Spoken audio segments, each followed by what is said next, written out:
ดำเนินรายการโดยพระธรรมกิตติเมธีผู้ช่วยเจ้าวาดวัดราชาธิวาสวรวิหาร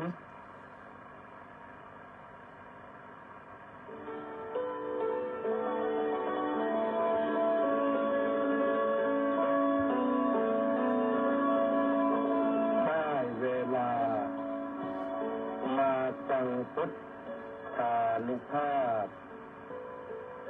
เพื่อรับทราบพุทธธรรมคำสั่งสอนเสริมมงคลให้ชีวิตก่อนหลับนอนรอพักผ่อนสุขสบายกายใจเทิน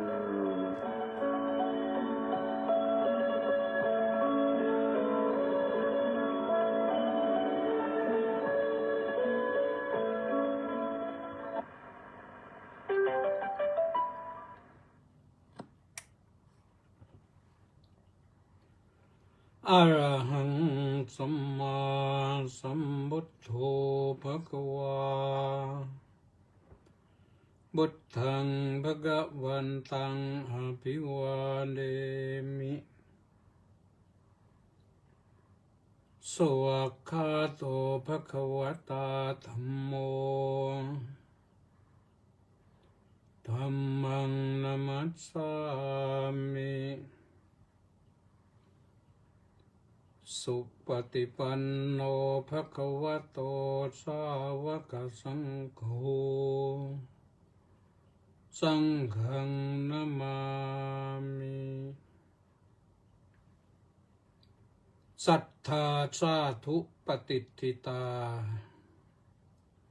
ก็ถวายความนอบน้อมแด่พระรัตนตรัยก็คารวะพระเถรานุเถระเจริญสุขท่านสาธุชนผู้ฟังทุกท่านพุทธานุภาพได้เวลามาพบกับท่านผู้ฟังวันศุกร์ที่31ตุลาคมพระพุทธศักราช2568ขึ้น10ค่ำเดือน12วันนี้ก็เป็นวันสิ้นสุดเดือนตุลาคมจะว่าเป็นเดือนแห่งความโหดร้ายก็ได้อยู่เราต้องสูญเสียบุคคลสำคัญไปในเดือนตุลาคมพระบาทสมเด็จพระจุลจอมเกล้าเจ้าอยู่หัวก็เดือนตุลาคมพระบาทสมเด็จพระบรมชนกาธิเบศรมหาภูมิพลอดุลยเดชมหาราชบรมนาถบพิตรก็เดือนตุลาคม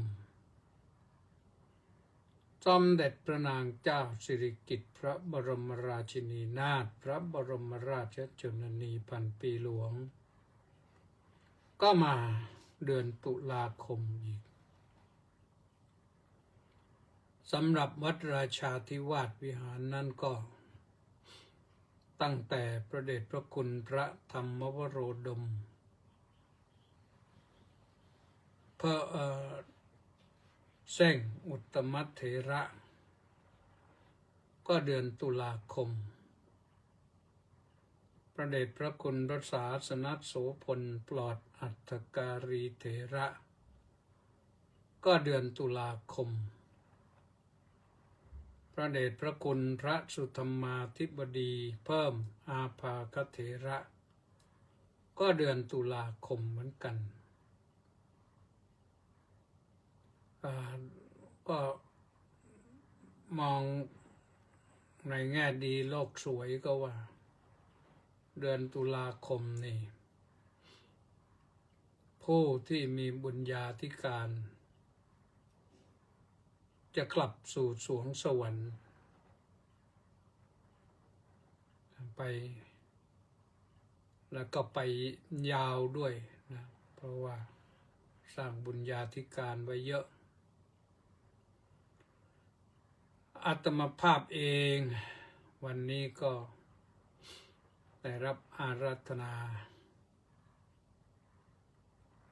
งานต่อจากเมื่อวานก็ไปสวดพระพุทธมนต์ที่พระที่นั่งดุสิตมหาปราศาสตร์แล้วก็วันนี้ก็ไปสวดต่อเขาเรียกว่าสวดถวายพรพระคือสวดพาหุงส์แล้วก็รับพระราชทานปิ่นโตถวายรูปละ2 เท่าแล้วก็ย้ายที่นั่งไปนั่งทางมุกทิศเหนือของพระที่นั่งดุสิตมหาปราสาทสดับปกรณ์สดับปกรณ์ก็คือ ภาษาชาวบ้านก็บังสุกุลก็พิจารณาผ้าบังสุกุลคือสดับปกรณ์เสร็จเรียบร้อยแล้วก็ลงจากพระที่นั่งดุสิตมหาปราสาทต้องไปขึ้นรถกลับวัดมาฉันเพลที่วัดกลับถึงวัดก็11:30พอดีมีอาหารปิ่นโตมาเรียบร้อยทั้งข้าวทั้งหวานก็สุขภาพดีตกเย็นก็เข้าโบสถ์ทำวัดสวดมนต์จบสวดมนต์แล้วก็หลวงปู่ให้แนะนำสวดก็สวดพระอภิธรรม7 คัมภีร์ต่อสวดอภิธรรม7 คัมภีร์เสร็จก็เจริญจิตภาวนาประมาณ10 นาทีทั้งนี้ทั้งนั้นเพื่อถวายเป็นพระราชกุศลแด่สมเด็จพระนางเจ้าสิริกิติ์พระบรมราชินีนาถพระบรมราชชนนีพันปีหลวงเสร็จเรียบร้อย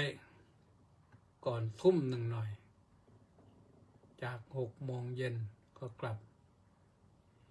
อันนี้ก็อยากจะขอเชิญชวนญาติโยมพุทธบริษัทวัดราชาธิวาสวิหารเนี่ยท่านได้อยู่ใกล้ๆนะไปร่วมบำเพ็ญกุศลกันตอนเย็นๆเนี่ย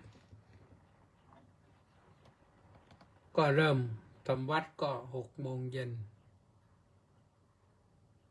เสร็จแล้วก็สวดพระอภิธรรมต่อก็นอนแล้วไปครบ15 วันหรืออาจจะครบเดือนหนึ่งก็ร่วมส่งกันไปสร้างบุญสร้างกุศลอุทิศถวายให้พระองค์สถิตมั่นในสวรรคาลัยนานเท่านานที่นั่นสุขสบายโลกมนุษย์นี้ต้องเหนื่อยมามากแล้วพระองค์ทรงเหนื่อยมามากแล้วตามเสด็จไปทั่วทุกหัวระแหงเสด็จโดยพระองค์เองบ้างไปดูแลสารทุกข์สุขดิบของพระสงฆ์นิกรด้วยพระเมตตาธรรมพระกรุณาธรรมด้วยมุติตาธรรมมุทิตาธรรมและอุเบกขาธรรมทรงดำรงมั่นอยู่ในธรรมะตลอดเพราะฉะนั้นเมื่อตอนนี้พระองค์เสด็จจากไปแล้วเราก็ส่งเสด็จ จะไปกราบไปไหว้ที่พระบรมมหาราชวังก็ไปได้ทุกวัน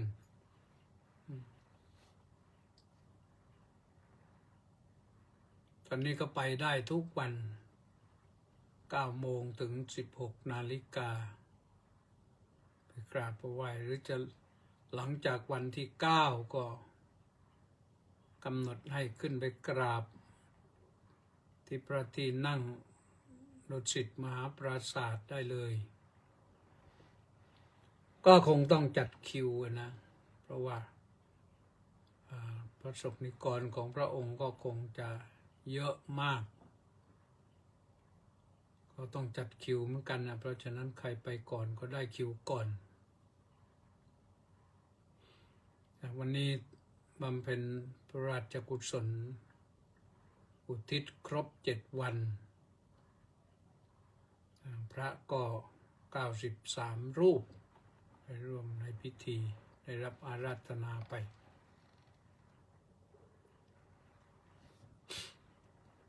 นะอันนี้ก็เราก็ทำอะไรไม่ได้นอกจากแต่ส่วนบุญส่วนกุศลอุทิศถวายไปวันนี้ฝนโปรยมานิดหน่อยที่วัดราชาเนี่ยทำวัดเสร็จแต่ส่วนบุญส่วนกุศลเสร็จออกมาอ้าวฝนตกนี่ก็สักเกือบทุ่มหนึ่งแหละฝนตกแต่ไม่มากก็ทำให้ลมหนาวอาจจะลดลงไปบ้างอาจจะลดลงไปบ้างแล้ววันนี้ก็ขออนุโมทนากับเล็กไม่แน่ใจว่าเล็กไหนนะมีญาติอยู่หลายเล็กนะพร้อมด้วย FC อีก670 คนออนไลน์เข้ามาฟังอยู่อนุโมทนาสาธุนะข้อธรรมะวันนี้จะพูดถึงเรื่องศรัทธานะศรัทธาสาธุปฏิทิตาศรัทธาตั้งมั่นดีแล้วนี่ก็ให้เกิดความดีงามสาธุนั่นแปลว่าดีศรัทธามั่นคงและดีนะ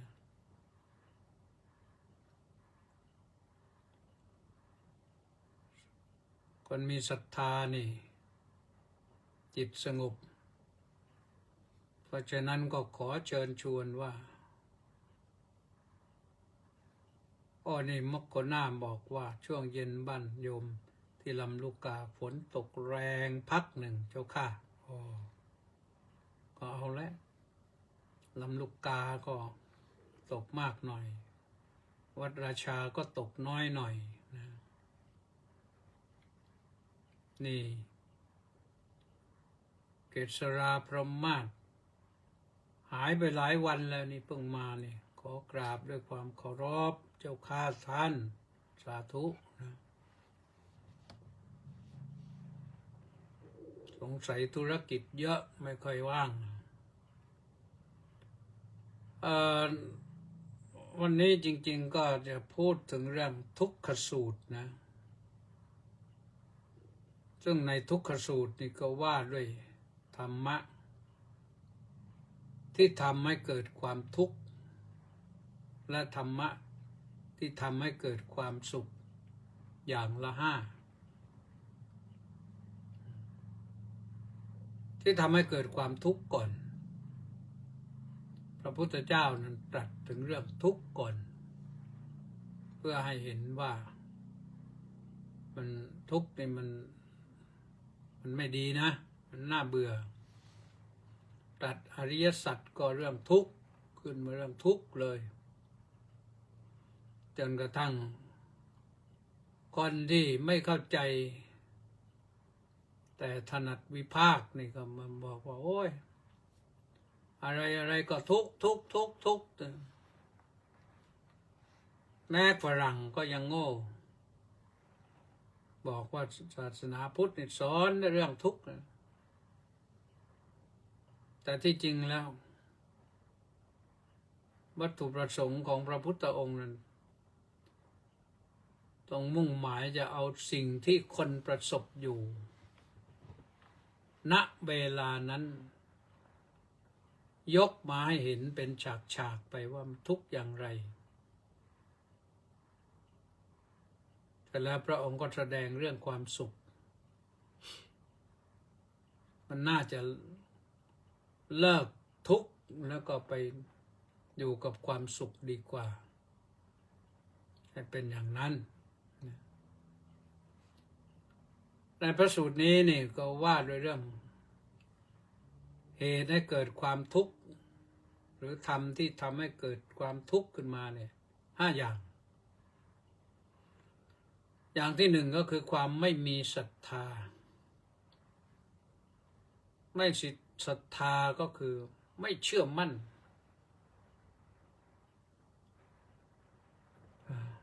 ไม่เชื่อมั่นอะไรเลยบางคนก็เชื่อมั่นตัวเองสูงพลาดแล้วมันพลาดใหญ่นะ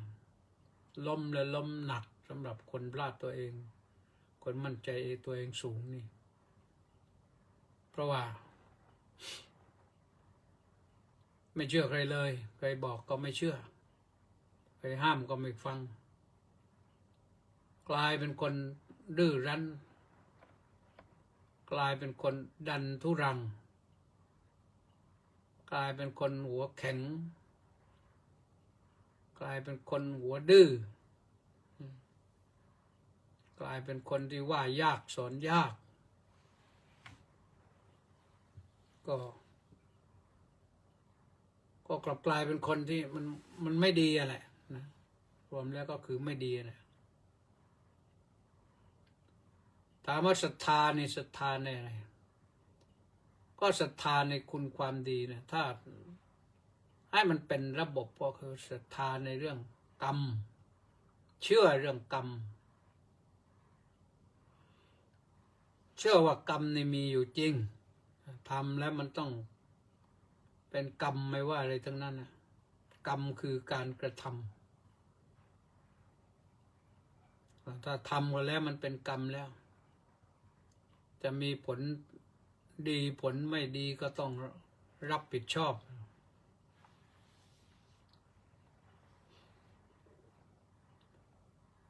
กรรมศรัทธาแล้วก็เชื่อวิปากศรัทธาเชื่อในเรื่องการให้ผลของกรรม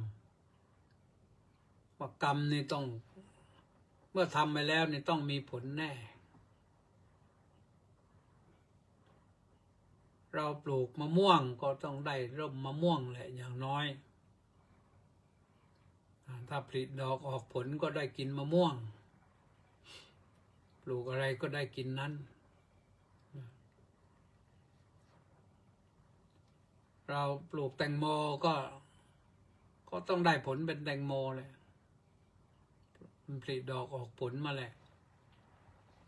แต่ว่าผลจะดีไม่ดีใหญ่ไม่ใหญ่โตไม่โตให้รสหวานไม่หวานก็อยู่ที่เราดูแลแต่ผลมีแน่เราทำดีก็มีผลดีกับเราเราทำชั่วทำไม่ดีก็มีผลไม่ดีกับเราผลไม่ดีนั่นก็คือก่อให้เกิดความทุกข์ผลดีก็ก่อให้เกิดความสุข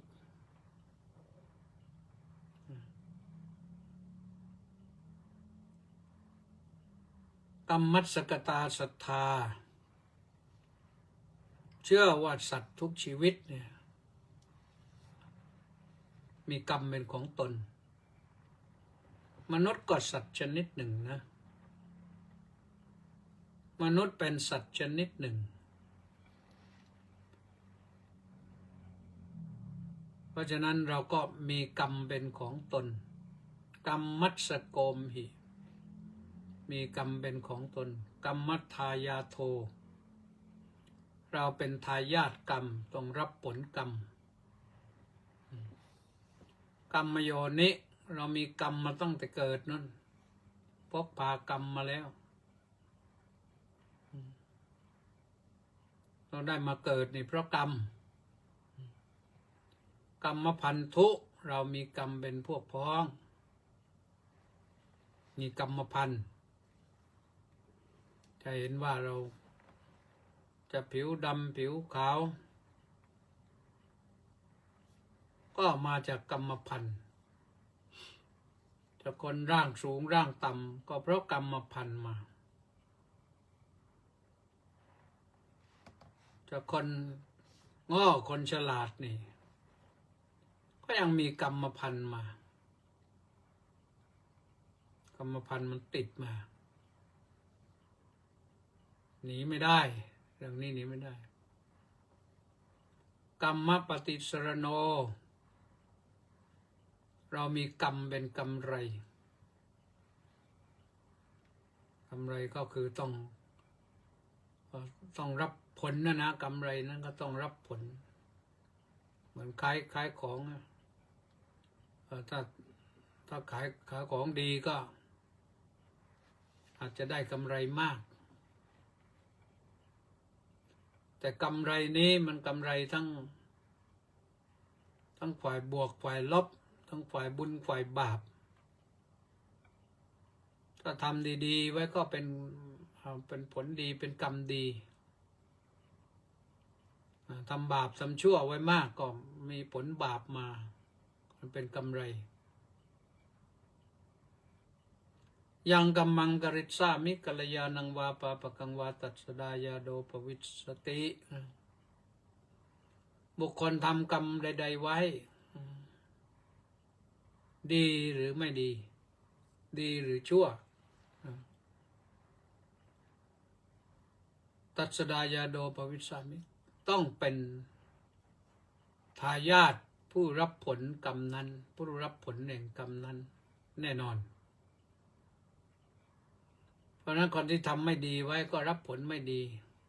ก็เป็นเรื่องธรรมดาผลไม่ดีก็สรุปก็คือมันให้ความทุกข์ให้ผลเป็นทุกข์สุขภาพไม่ดีบ้างเกิดความอัตคัดขัดสนบ้างเกิดถูกเบียดเบียนบ้างอะไรบ้างเป็นโรคเรื้อรังโรคหนักหนาบ้างนั่นมันทุกข์อย่างนั้นแหละประการที่สองประการที่หนึ่งไม่มีศรัทธาแล้วนะเอาไว้จบดีกว่าศรัทธาเนี่ยถ้าให้แน่นอนก็คือศรัทธาในพระรัตนตรัยเชื่อมั่นในพระพุทธเจ้าเชื่อมั่นในพระธรรมคำสอนของพระพุทธเจ้าเชื่อมั่นในพระอริยสงฆ์สาวกของพระผู้มีพระภาคเจ้าเชื่อตรงนั้นแล้วผ่านพ้นไปได้นะรอดพ้นได้ดีกว่าแน่นอนถ้าไม่อย่างนั้นต้องประสบความทุกข์แน่ประการที่สองไม่มีหิริหรือหิริบางทีก็ออกเสียงว่าหิริบางทีก็ออกเสียงว่าหิริคือไม่ละอายชั่วไม่กลัวบาปตรงนี้ตัวหิรินี่เป็นเรื่องของความละอายคือคนละอายและไม่ทำ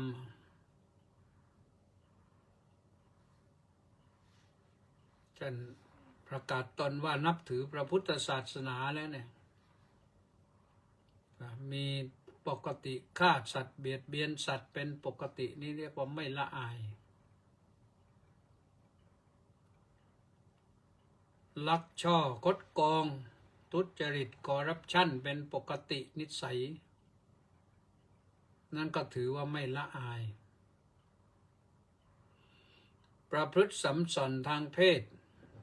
ไม่รู้ลูกเขาผัวใครเมียใคร เอาสนุกอย่างเดียวอันนี้ก็เรียกว่าไม่ละอาย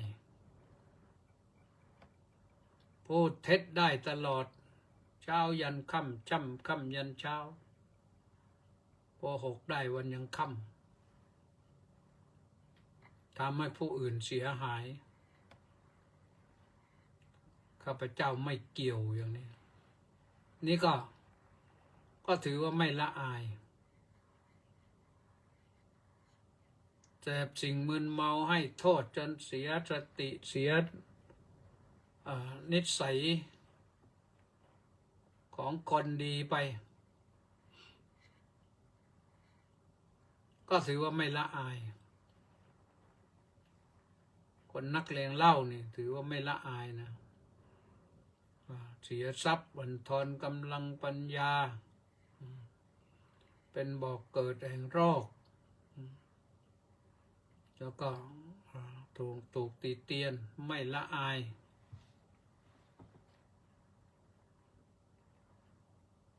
นี่ก็เป็นเหตุแห่งความทุกข์นะเป็นเหตุให้ประสบความทุกข์ประการที่สามไม่มีโอตตัปปะโอตตัปปะนี่แปลว่าความสะดุ้งกลัวบาปสะดุ้งกลัวผลแห่งบาปนึกถึงบาปแล้วก็กลัวไม่ทำถ้าทำก็ถือว่าไม่กลัวบาปคนไม่กลัวบาปนี่ก็เขาก็พร้อมที่จะทำอะไรก็ได้นะหน้าด้านไร้ยางอายไม่มีอะไรทั้งสิ้นไม่อายแล้วก็ไม่กลัวต่อกันไปไม่กลัวบาปไม่กลัวความทุกข์ทุกข์ได้ก็สุขได้ว่าอย่างนั้นจริงๆทุกข์มันก็คือทุกข์สุขก็คือสุขถ้าทำบาปไว้มากๆมันก็ทุกข์นานๆจนกระทั่งทำกินไม่บังเกิดนะคนที่ทำบาปไปมากนี่ทำกินไม่บังเกิดหรือบังเกิดขึ้นแล้วมันก็เสื่อมไปอีกมันไม่เจริญนะเพราะฉะนั้นไม่มีโอตตัปปะไม่มีสะดุ้งกลัวต่อบาปนี่คนมันเป็นธรรมที่ให้เกิดความทุกข์ประการที่สี่คือเกียจคร้านโกสัจฉะเกียจคร้านเนี่ยคนเกียจคร้านทำการงานเนี่ยอันนั้นก็ไม่เอาอันนี้ก็ไม่เอาอันนั้นก็ทำไม่ได้อันนี้ก็ทำไม่ได้ไม่ฝึกไม่หัดไม่ทำไม่ทดลองพอให้ทดลองทำงานก็อึดอัดเฉยชาคิดจะเอาเปรียบคนอื่นคิดโกงและเก่งคิดช่วยเหลือกันไม่มีคนเกียจคร้านนี่อ้างสารพัดเช้าก็ไม่ทำการงานมันเช้าเกินเย็นหน่อยก็ไม่ทำการงานมันเย็นเกินร้อนก็ไม่ทำการงานร้อนเกินเย็นหนาวไม่ทำการงานทำไม่ได้หนาวเกินหิวก็ทำการงานไม่ได้หมดเรี่ยวหมดแรงแล้วกระหายน้ำเนี่ยก็ทำไม่ไหวแล้วหมดเรี่ยวหมดแรงจะพับแล้วนี่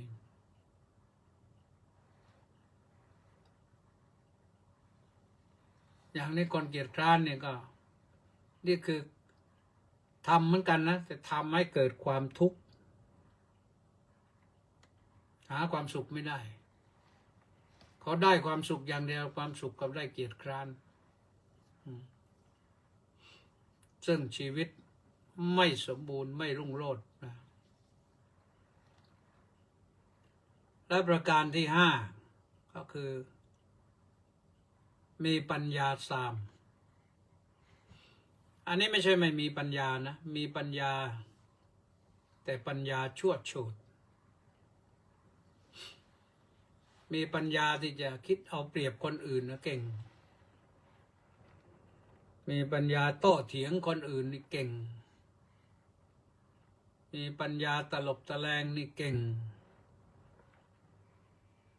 มีปัญญาซ่อนซักซ่อนข้าวซ่อนเงื่อนนี่เก่งมีปัญญาที่จะโกหกพริ้วเก่ง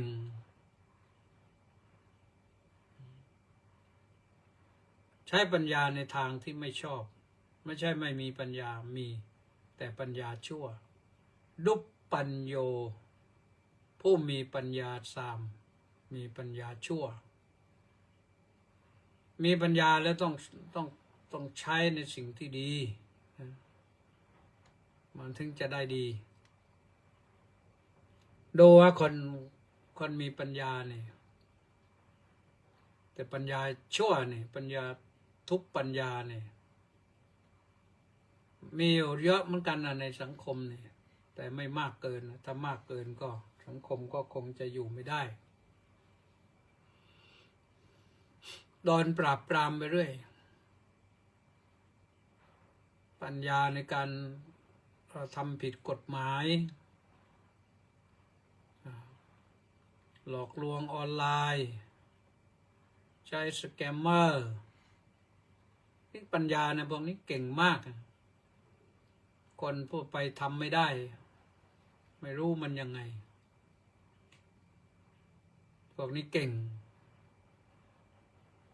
คนไทยเราก็มีเยอะบ้านเราไม่มีแก๊งอย่างนี้ก็หนีไปทำงานบ้านเพื่อนคนพวกนี้น่าจะขังคุกให้หัวโตไปเข้าแก๊งคอลเซ็นเตอร์มาแก๊งสแกมเมอร์บ้างก็มีปัญญาไม่ใช่ไม่มีปัญญาแต่ว่าปัญญาสามเคยได้ยินนานปีมาแล้วคนไทยเรานี่แหละที่โจรฉลาดมากๆสามารถที่จะเข้าไปย่องเบาในบ้านอธิบดีกรมตำรวจสมัยก่อนน่าจะสัก40-50 ปีมาแล้วแหละเคยมีนี่แสดงว่าปัญญาเก่งนะรู้จักหลบเก่งเข้าไปขโมยของในบ้านอธิบดีกรมตำรวจได้แต่ปัญญาอย่างนี้มันปัญญาชั่วปัญญาหยาบ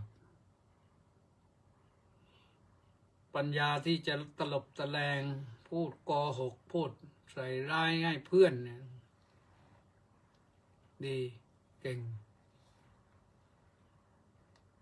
ทำผิดแล้วก็ยอมรับผิดแล้วตลบตะแลงไปเรื่อยในที่สุดก็เอาตัวรอดไปได้เหมือนกันนะแต่ตัวรอดที่ชนิดที่ไม่มีคนที่จะศรัทธาเท่าที่ควรเพราะฉะนั้น5 อย่างนี้นะไม่มีศรัทธาไม่มีหิริไม่มีโอตตัปปะแล้วก็เกียรติคร้านทำการงานแล้วก็มีปัญญาสามอย่างนี้เป็นธรรมที่ทำให้เกิดความทุกข์ทุกข์แน่แหละวันนี้จับไม่ได้ไล่ไม่ทันวันหนึ่งก็จับได้ไล่ทันก็ทุกข์อาจจะติดคุกติดตารางอาจจะถูกลงโทษขนาดหนักริบทรัพย์อะไรต่างๆที่ขวนขวายขี่โกงมาเท่าไรก็ โดนริบทรัพย์หมดอย่างนี้ไปเที่ยวทำงานผิดกฎหมายค้ายาเสพติดอย่างนี้ขนของหนีภาษีบุหรี่หนีภาษีเข้ามาแล้วขนยาเสพติดออกไปทำให้คนไทยติดกันงอมแงมไปบ้างแต่นั้นไม่พอส่งไปขายต่างประเทศอีกเป็นยาเบื่อให้มนุษย์โลกต้อ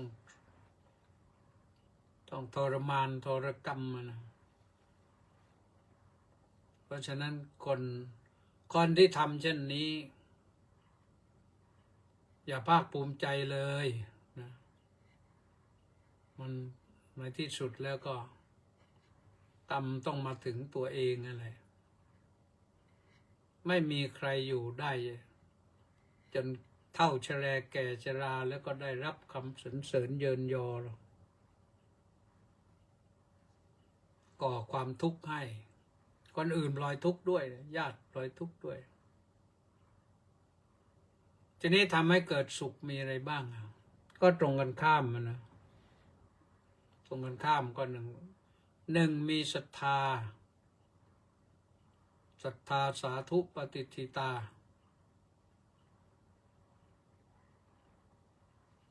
ศรัทธามั่นคงดีแล้วนำสุขมาให้โดยเฉพาะอย่างยิ่งศรัทธาความเชื่อในเรื่องธรรมะคำสอนของพระพุทธเจ้าเนี่ยที่ทรงพร่ำสอนตั้ง45 ปีนี่มุ่งหวังให้คนหลุดพ้นไปจากความทุกข์หลุดพ้นได้มากบ้างน้อยบ้างก็ตามความรู้ความสามารถในการปฏิบัติของตนเรามีศรัทธาที่จะรักษาศีลอย่างนี้รักษาศีลทุกวันไม่ใช่รักษาศีลเฉพาะที่ไปอยู่หน้าพระสงฆ์เขาสมามัคคณายกนำแล้วก็รับศีลพร้อมกันพอรับเสร็จแล้วก็จบแค่นั้นไม่ได้ปฏิบัติต่ออย่างนี้มันก็ไม่ศีลไม่มั่นคงที่จริงแล้วคนไทยเรานี่ที่มีศีล5มั่นคงเยอะมากนะศรัทธาในพระรัตนตรัยนี่เยอะมากมีเรียกว่าในสังคมไทยนี่มีคนดีอยู่พร้อมแต่อยากจะบอกอยากจะเชิญชวนว่าท่านสาธุชนที่สดับรับฟังอยู่เนี่ยรักษาศีลในทุกวัน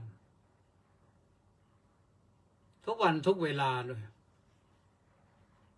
ไม่ต้องห่วงว่าจะอดตายหรอกคนที่เขาไม่ทำบาปโดยการล่วงละเมิดศีลเนี่ยทั้ง5 ข้อเนี่ยเขาอยู่ได้แล้วก็มีฐานะมั่นคงดีทั้งนั้นมีความสุขในชีวิตเพราะคนมีศีล5 ข้อหนึ่งนี่เมตตาเกิดขึ้นเขาเรียกว่ามีธรรมมีศีล5 ข้อที่2ก็มีสัมมาอาชีวะเกิดขึ้นมีศีล5 ข้อที่3ก็คือมีสันโดษในคู่ครองเกิดขึ้นไม่มากมีศีลข้อที่4ก็คือมีสัจจะคำพูดน่าเชื่อถือได้ไม่ใช่น่าเชื่อถือรักษาศีลข้อที่5นี่ไม่เสียสติแน่ทรัพย์ก็เหลือใช้คนไม่ติเตียนปัญญาก็ไม่เสื่อมมีแต่งอกงามเจริญงอกงามนี่ปลูกศรัทธาตัวเดียวนี่เกิดขึ้นได้นะศรัทธาในการรักษาศีลนี่เหตุแห่งความสุขนะเหตุให้เกิดความสุข ฮิริความละอายชั่ว อะไรที่รู้ว่าชั่วแล้วไม่ทำหรือใครๆเขาก็ว่าชั่วแล้วไม่ทำเราไม่รู้ว่ามันชั่วหรือเปล่าว่าคนอื่นก็ว่าชั่วก็ไม่ทำโดยเฉพาะอย่างยิ่ง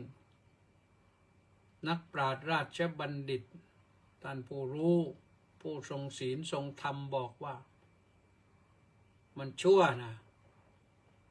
มันเป็นบาปแล้วก็ไม่ทำอายที่จะเอาตัวเองไปทำชั่วเรียกว่าละอายชั่วแต่ถ้าหลักฐานมันปรากฏคนติฉินนินทาว่าร้ายประนามหยามเหยียดเพราะไปทำสิ่งชั่วก็อะไรนี่มันแก้ไขยากนะแก้ไขยากแก้ไขก็กลายเป็นเรื่องแก้ตัวคนดีชอบแก้ไขคนจันไรชอบแก้ตัวคนชั่วชอบทำลายคนมักง่ายชอบทิ้งคนจริงชอบทำคนระยำชอบติอันนี้หลวงพ่อสำเนียงเมื่อก่อนเขียนหลวงปู่เขียนติดไว้ที่หน้ากุฏินะเพราะฉะนั้นก็ให้มีความละอายบ้างจะทำชั่วอะไรก็ละอายบ้างถ้ามันชั่วมากก็ละอายให้มากนึกถึงตัวเองนึกถึง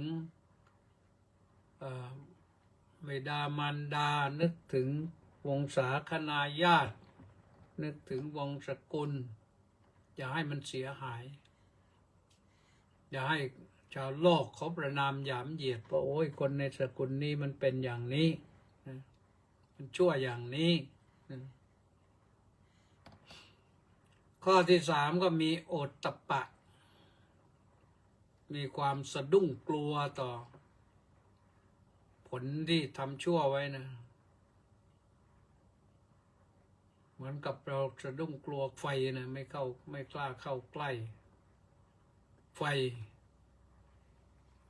ไม่กล้าจับสายไฟฟ้าเพราะกลัวไฟมันจะช็อตเนี่ยหวาดสะดุ้งเห็นไฟช็อตคนอื่นหรือเห็นไฟช็อตสายด้วยกันเปรี้ยงเราก็กลัวเนี่ยสะดุ้งกลัวต่อบาปอันนี้สะดุ้งกลัวต่อบาปนะถ้าคนสะดุ้งกลัวต่อบาปแล้วก็ไม่ทำบาปแน่มุ่งมั่นทำความดีไป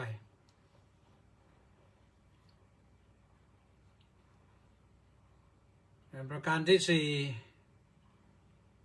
ก็คือมีความเพียรตรงข้ามกับเกียรติคร้านความเพียรนี่เพียรในการประกอบสัมมาอาชีพทำมาหากินขยันอดทนขยันประหยัดมันก็มีทรัพย์ได้ถ้าเพียรในทางปฏิบัติธรรมยิ่งดีวิเศษขึ้นไปอีกนะเพียรภาวนา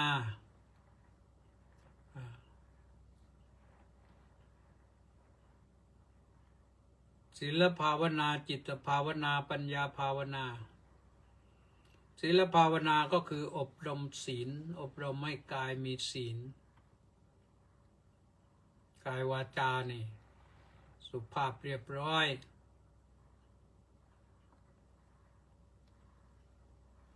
ใจก็จิตวาจาก็อบรมไม่เรียบร้อยไม่พูดวาจาหยาบคายไม่พูดวาจาพรุษวาจาอบรมจิต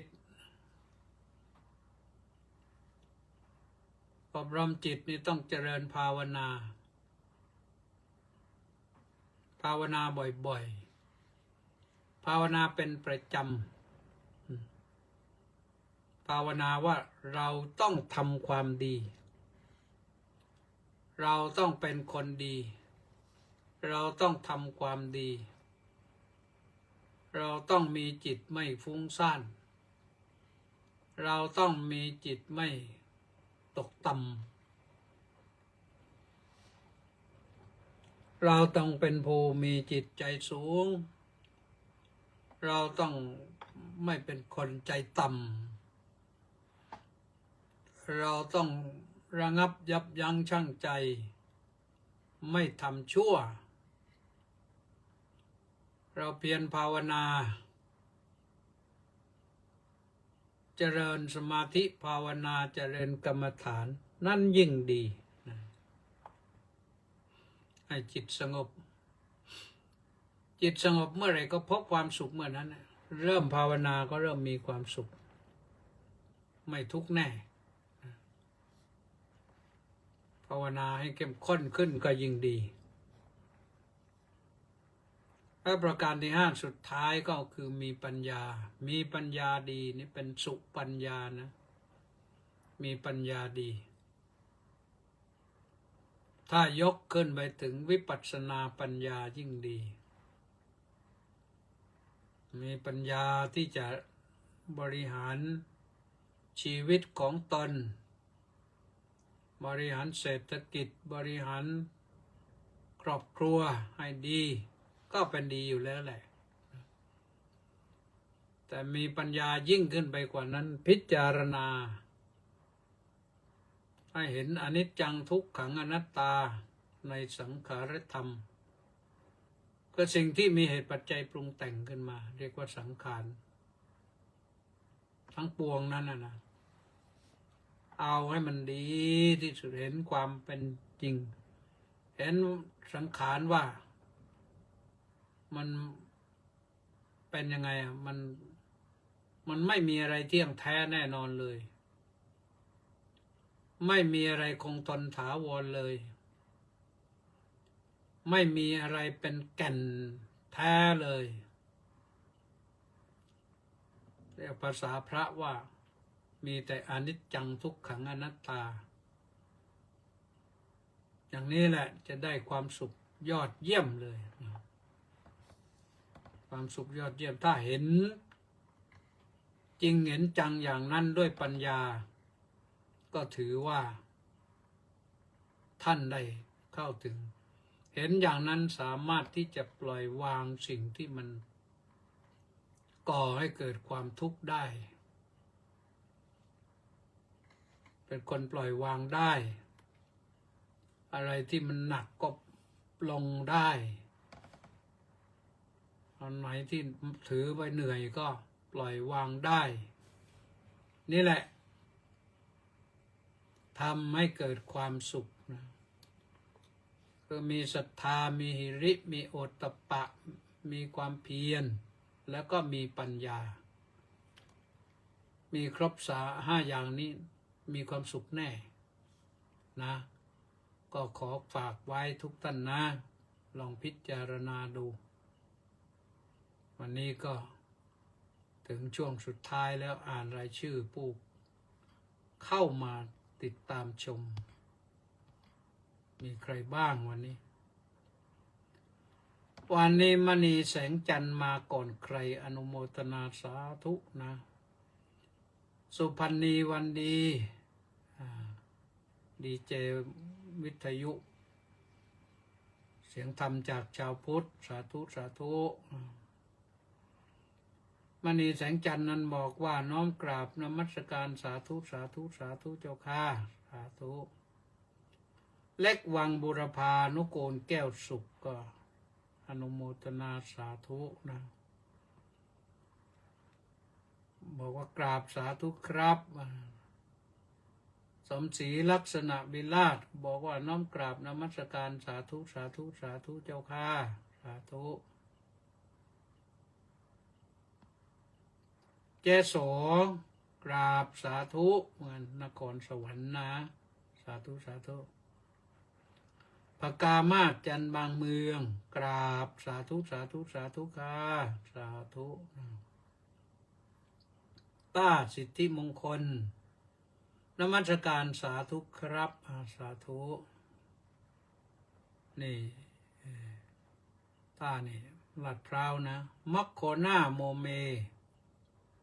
มักโคน่าว่าไงบอกโอ้กราบนมัสการสาธุช่วงเย็นที่บ้านโยมลำลูกกาฝนตกแรงพักหนึ่งเจ้าค่ะตอนนี้แรงแล้วเลยนะสาธุรอยธรรมอิทัปปัจจยตาสาธุสาธุสาธุหลวงปู่สาธุแล้วก็เกษราประมาทก็ถวายก็กราบด้วยความเคารพเจ้าข้าท่านสาธุเจพรแหลมทองเหงาสาธุสาธุสาธุค่ะสาธุจักมาพันเต้สาธุสาธุสาธุสาธุจักมานี่ฟังอยู่ที่ไหนเนี่ย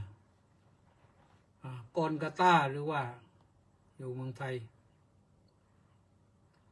สิกมานาสุภัตราสมทรงนี่ก็ฟลอริดานะสาธุกิมอินบุญแท่นกราบนมัสการเจ้าข้าสาธุสาธุสาธุเจ้าข้าสาธุสาธุหายไปกำแล้วสริตพงษ์แทนสาบำรุงสาธุครับพระอาจารย์สาธุด็อกเตอร์รจนประดิษฐ์ข้างหน้าไม่รู้อะไรDDOO กราบนมัสการเจ้าข้าสาธุสาธุสาธุสาธุหนูปานลักษณะวิราชกราบนมัสการสาธุสาธุสาธุเจ้าข้าวันนี้มีแค่นี้